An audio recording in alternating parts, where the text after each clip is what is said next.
გამარჯობა, ეთერშია ქრონიკა 11 საათზე, ახალ ამბებს გიორგი აბაზაძე გაგაცნობთ. ვინ რისთვის იყენებს მიუსაფარი ცხოველების თემას, ხელოვნური ესკალაციის შექმნის მცდელობა, შეფასებები ქრონიკაში. თელავის ახალი გენერალური გეგმა, რომელიც ქალაქის პოტენციალს გაზრდის.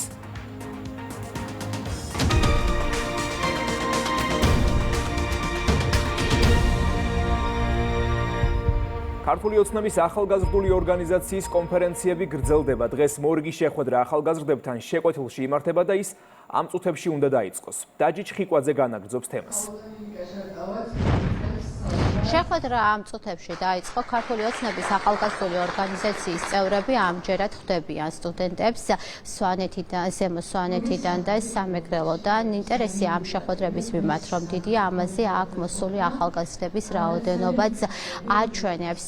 დღის წესრიგი ასეთია, თავდაპირველად ბორდის წევრები, როგორც კადრშიც ხედავთ, ესალმებიან აქ მოსულ სტუმრებს და დღის წესრიგს აცნობენ. ისინი ესაუბრებიან ამ შეხვედრების მიზანსა და მნიშვნელობაზე. ამის შემდეგ კი უკვე დაიწყება დისკუსია და მოლოდინი აქვთ, რომ ახალგაზრდები იქნებიან აქტიურები. ისინი მათ ქალაქებში არსებულ პრობლემებზე ღიად ისაუბრებენ და შემდეგ უკვე მოხდება მათი ინიციატივების პროექტებში ასახვა. ამ შეხვედრების მიზანი არის სწორედ ახალგაზრდების მხარდაჭერა და მათი შესაძლებლობების მაქსიმალურად გამოყენება, როგორც ახალგაზრდული ორგანიზაციების წევრები ამბობენ, ეს შეხვედრები არის კარგი შესაძლებლობა ახალგაზრდებისთვის გახდნენ იმ პროცესების მონაწილე, რომელიც ქვეყნის მომავალს განსაზღვრავს.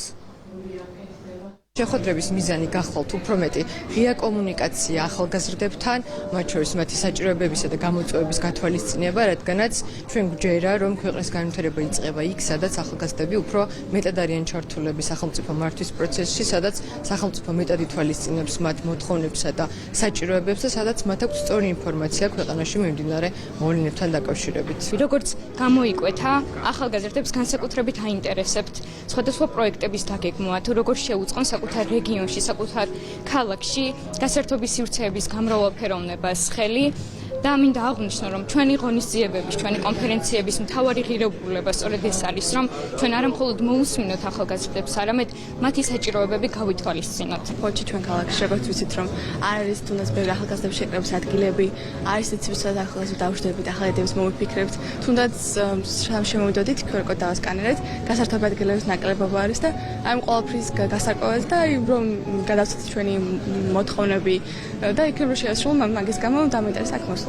პირდაპირ კომუნიკაცია აუცილებელიც არის ჩემი აზრით, რადგან ადამიანი იგებს შენს ინტერესებს, სურს მისი დაკმაყოფილება. პირდაპირ შეხვედრა ხდება იმიტომ, რომ მას აინტერესებს შენი აზრი იმ ქალაქთან დაკავშირებით, სადაც შენ იმყოფები და სურს მისი განვითარება. რეგიონული კონფერენციების სამთვიან პერიოდს მოიცავს, სულ დაგეგმილია 10 შეხვედრა, შემაჯამებელი ღონისძიება კი თბილისში იგეგმება. ეს არის რიგით მეორე კონფერენცია ამ წუთებში. ქართული ოცნების ახალგაზრდული ორგანიზაციის თავმჯდომარე და ბორდის წევრები ხვდებიან ახალგაზრდებს სამეგრელოდან და ზემო სვანეთიდან. დაჯი ჩხიკვაძე საუბრობდა. ხელოვნური ესკალაციისთვის გამოყენებული მიუსაფარი ცხოველების თემა და ცრუ კამპანია. ასე აფასებენ ბოლო დღეებში განვითარებულ მოვლენებს მმართველ გუნდსა და საპარლამენტო ოპოზიციაში, რაც მათივე თქმით დაზიანებულ მდგომარეობაში მყოფი ოპოზიციის სამოქმედო გეგმა არათა ქვეყანაში ხელოვნური აჟიოტაჟი შექმნან.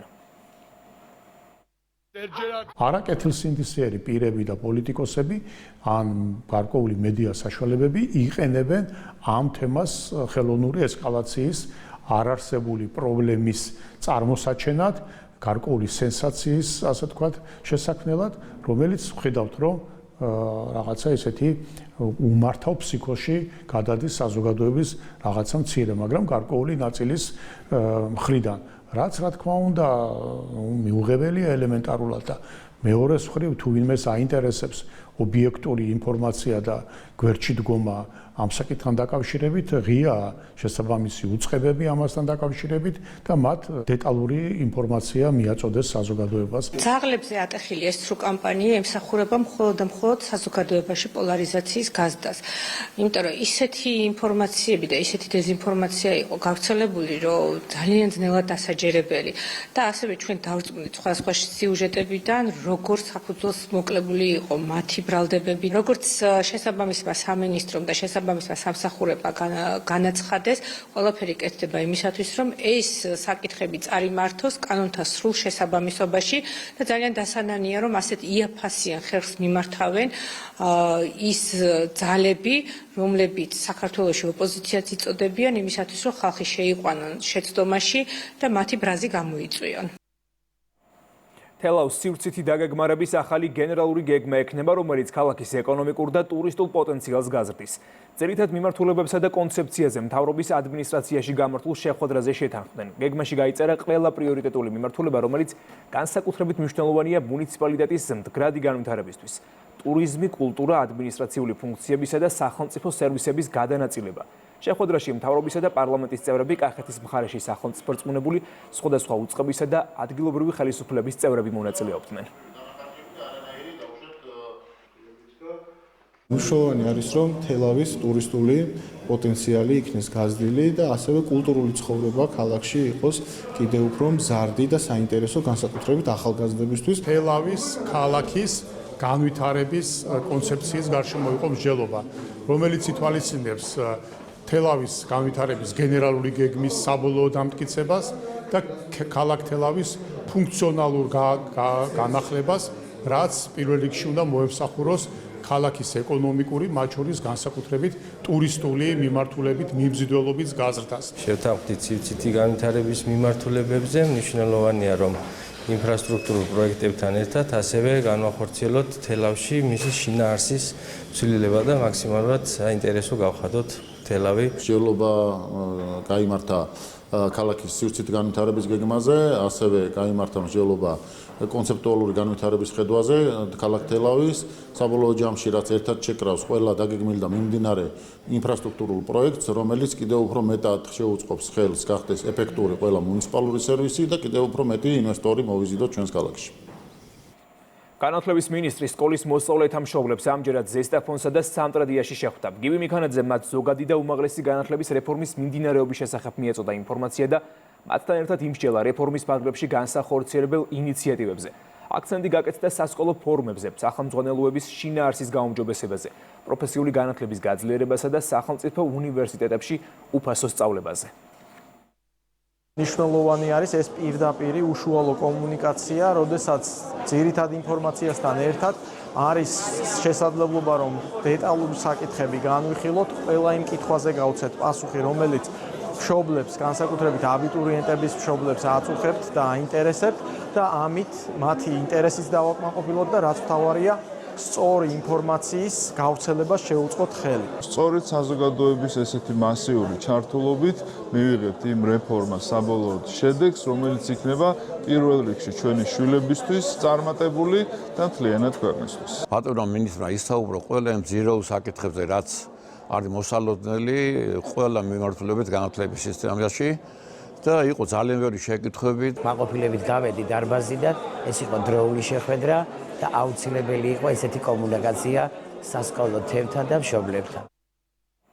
ჯანდაცვის მინისტრი თურქმენეთის ელჩთან ერთად ფარმაკოქიმიის ინსტიტუტში იმყოფებოდა. გაეცნენ დაწესებულების სამეცნიერო სამუშაოებს და კვლევითი ლაბორატორია დაათვალიერეს.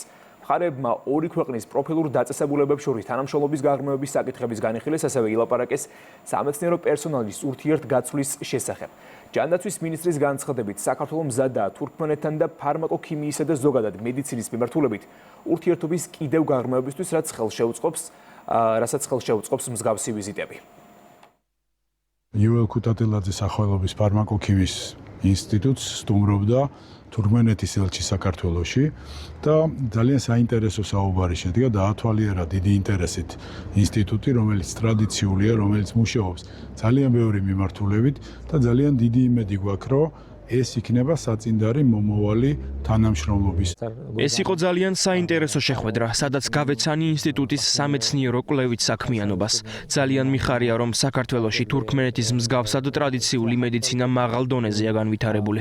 როგორც ინსტიტუტის ხელმძღვანელმა აღნიშნა, საქართველოში დაახლოებით 4000 სამკურნალო მცენარეა, რომლებიც აქტიურად გამოიყენება სამკურნალო საშუალებების დასამზადებლად.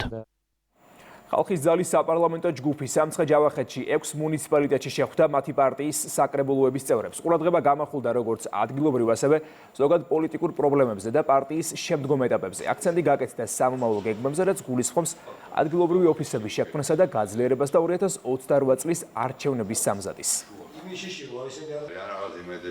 გეგმობთ, რომ კონდეს უფრო მჭიდრო კავშირი, ვიდრე აქამდე იყო, რომ ადგილობრივი პრობლემების მართვაშიც მივიღოთ უშუალო მონაწილეობა, დავეხმაროთ ჩვენს წევრებს და ასევე შევარჩიოთ პარტიული ოფისები, ადამიანები, რომლებიც აქტიურად ჩაერთვებიან ხალხის ძალის ამ პოლიტიკურ აქტივობაში. აუცილებელია, რომ ჩვენი საკრებულოს წევრები იყვნენ უფრო აქტიურები, უფრო მეტად იაქტიურონ როგორც ადგილობრივ დონეზე, ისე ის სათქმელი, რომელიც ცენტრალურ დონეზე არის გასაჟღერებელი, მოიტანონ ჩვენთან, რომ ჩვენ ერთად ადგილობრივმა და ცენტრალური პარლამენტის წევრებმა ერთად ვცადოთ იმ პრობლემების ლობირება და გადაწყვეტა, რომლებიც აწუხებს რეგიონებში ხალხს. საკმაოდ ნაყოფიერი სამუშაო დღეს შედგა. გეგმავთ, რომ ვიმუშაოთ ყველა იმ საკითხზე, რაც ხალხის ძალას და ხალხს დაგმაყოფილებს.